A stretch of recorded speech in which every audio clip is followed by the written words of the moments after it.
As I'm watching the storm come in, nature does testify of the Word of God.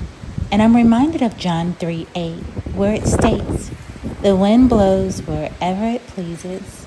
You hear its sound, but you cannot tell where it comes from or where it is going." So it is with everyone who is born of the Spirit.